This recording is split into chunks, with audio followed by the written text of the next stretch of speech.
They say trust is like glass. Once it's broken, you can try to glue it back, but the cracks, they'll always show. I never thought I had trust issues. Not really. I mean, sure, I was careful, maybe a little guarded, but isn't everyone these days? Anyway, let me start from the beginning. I met Ryan on a Sunday afternoon. I remember it so clearly. It was drizzling, that soft kind of rain that smells like wet leaves and city smoke. I'd just stepped out of my favorite bookstore, Bright Pages, with a used copy of Jane Eyre in my tote when I saw him. He was standing under a red awning, sipping from a coffee cup, scrolling through his phone. I don't know what made me stop. Maybe it was the way his brows furrowed like he was trying to solve some big mystery. Or maybe I was just lonely. I dropped my book. Classic move, right? Not on purpose. Swear to God. But of course, he noticed. He picked it up before I could even bend down and said, "Charlotte Bronte, respect." We both laughed. I told myself I was just being friendly, that I'd say thanks, smile, and leave. But I didn't.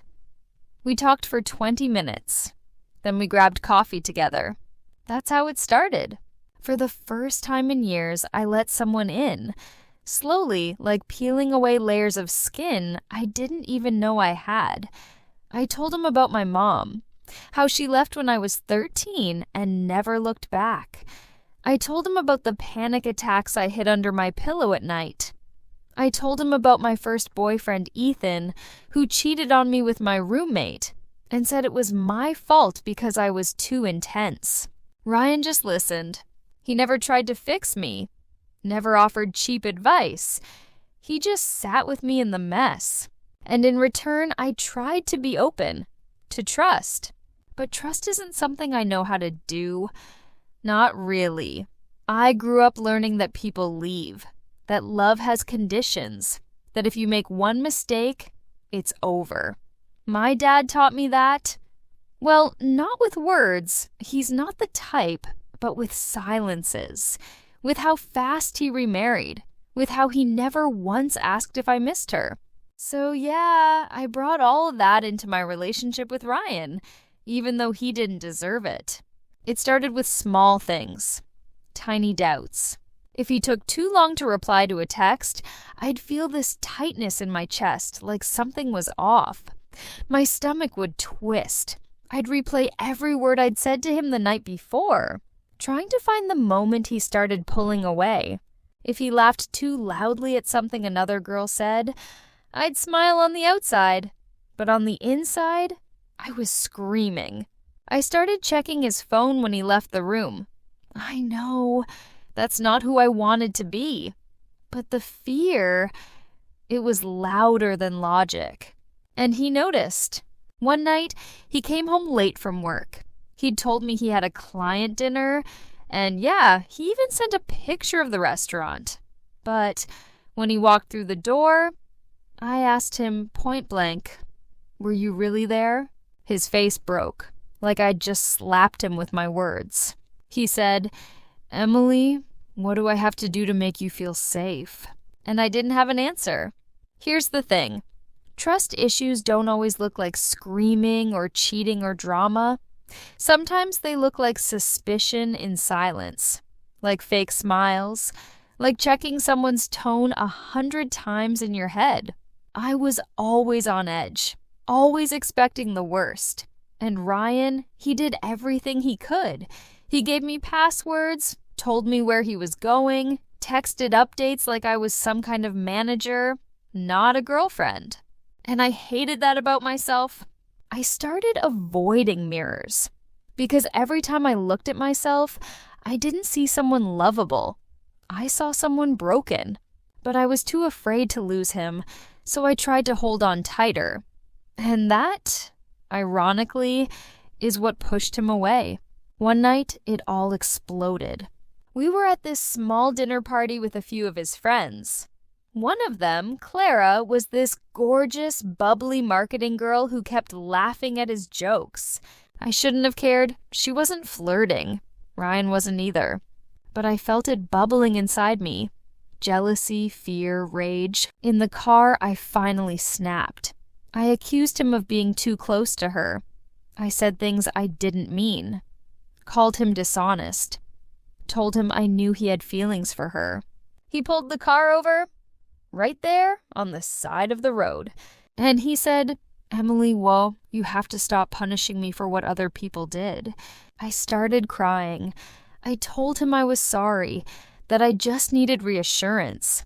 But he looked tired, like the light behind his eyes had dimmed. And that scared me more than anything. The next morning, he didn't text me good morning.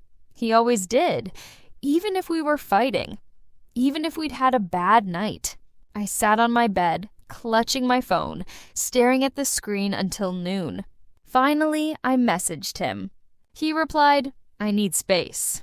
And those 3 words, hit me like a punch to the chest. I panicked. I begged. I called. I wrote this long message explaining how sorry I was, how I'd go to therapy, how I'd change. But he didn't respond. That night, I couldn't sleep. I sat on my bedroom floor thinking about every moment we'd shared. His laughter, his patience, the way he kissed my forehead like I was precious. And then I thought about how I'd ruined it. Not because I didn't love him, but because I didn't know how to believe that he loved me. Maybe it sounds dramatic. I don't know. But when trust is broken early in life, it kind of rewires you. You learn not to believe people, not to believe in good things.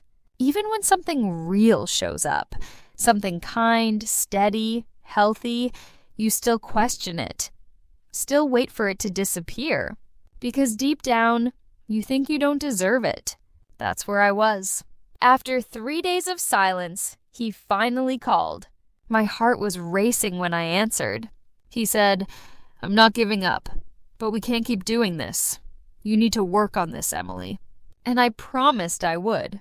I started therapy the next week. It wasn't easy. Talking about my childhood, my fear of abandonment, my inner critic, it was like opening old wounds I'd spent years covering with Band-Aids. But I went. Every Thursday at 5 p.m. And slowly, I started to understand something.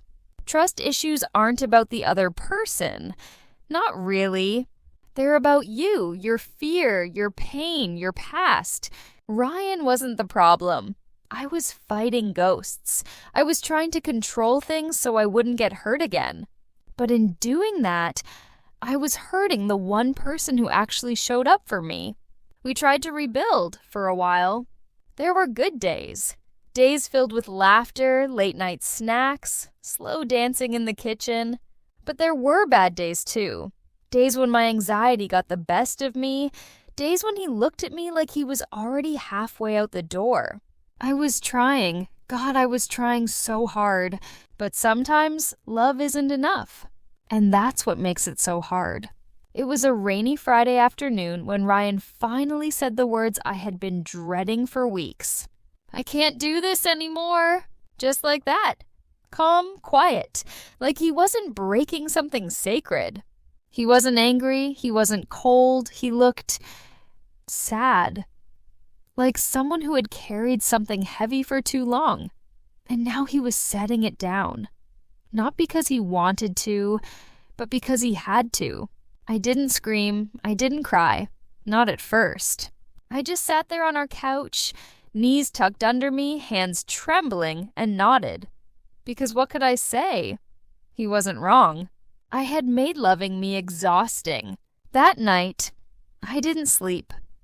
I lay in the bed we used to share, staring at the ceiling, counting every little sound in the apartment. The buzz of the fridge, the creak of the pipes, the soft tick of the clock on the wall. Every sound except his breath, his laugh, his heartbeat against my back. He was gone. And the silence, it wasn't quiet. It was screaming. In the weeks that followed, I went through the usual post-breakup chaos. Crying in the shower, eating cereal for dinner, staring at my phone like it could magically bring him back if I looked hard enough. But something was different this time. This breakup didn't feel like he abandoned me. It felt like I'd done the leaving without ever walking away. I had been emotionally distant while begging him to stay close, suspicious while demanding reassurance. I'd asked him to keep proving he loved me, but no matter what he did, it was never enough for me. Because I wasn't enough for me. That was the truth I had to face. I kept going to therapy. At first, I went just to numb the pain, but slowly, I started to get curious about myself, about where all that fear came from. One session, I remember my therapist asked, "What would it feel like to trust someone completely?" I didn't know what to say. It felt impossible, scary, like falling without knowing if there's a net. Because when your heart has been broken young, when the people who were supposed to protect you didn't, you grow up thinking love is dangerous. You learn to build walls, and you convince yourself those walls are safe. But what I didn't realize is, those walls, they don't just keep others out. They keep you in. I started writing in a journal. Every night. Not about Ryan, not at first. I wrote about me, the scared girl inside, the one who still felt like a child when things went wrong, the one who thought she had to be perfect to be loved, or invisible to be safe. I started talking to that version of me, telling her things I wish someone had told her years ago. It wasn't your fault. You are not too much. You are lovable, even with your fears. I won't lie. There were nights I wanted to text Ryan so badly it physically hurt.